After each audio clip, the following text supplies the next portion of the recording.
I could, I implore, I ask the parents who want to take pictures, members of the family of the graduates, if you could find a place in front with benches for photographs, that'd be much appreciated.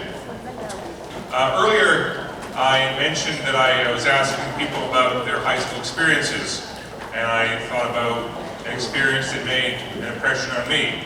I talked about beginnings. I find myself in front of people tonight, and when I think back to high school, I think back to grade 12. I was half an hour late for math class. Miss Emery was my teacher, and upon arriving, I had to concoct some sort of story as to why I was late. I mentioned that I had met a girl on the way back to school. Michelle was her name, and she had a problem.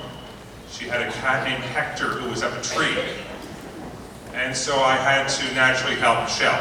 And I found myself in front of the class and enjoying myself being in front of people and enjoying the attention from my teacher. And she said, well, how did it work out? I said, well, I got the cat out of the tree, Hector.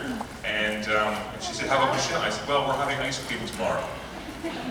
The next day I saw Miss Emery and she said, was that story true? And I said, of course it wasn't true. I made up the whole thing. And I suppose I found myself in that little moment, enjoying myself in front of people. I have the pleasure of introducing Miss Monica Quinn. She's head of our enhanced program at the school. Presenting our diplomas with Miss Quinn, our vice principal, Miss Carrie Everett.